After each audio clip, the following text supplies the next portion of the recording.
مال کیه؟ آرش. مال آرشه؟ چی کار میکنه آرش اینو؟ زبونت کو؟ نه. خب لیک کن ببینم، لیست بزن ببینم چطوری لیست میزنی. ایلا قربونت برم الهی. خوشمزه است؟ کی خریده برات؟ عمو زهره. عمو چی؟ عمه زهره برات خریده. چقدر کوچولو خریده، میگفتی یه ذره بزرگتر بخره. نه. ببینم زبون تو رنگی شد که زبونه آبی شد زبونه. نه قرمز. ببینم زبون تو ببینم چه رنگی شد. بگو چه رنگی شده. قرمز. قرمز؟ نه به خدا آبیه، نگاه کن بالا. نه.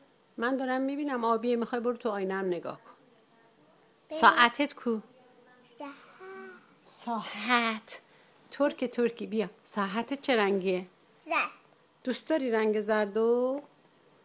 ای یا که دیگه آرش، شکلاتت گذاشتی روی مبل. یاک یاک شد.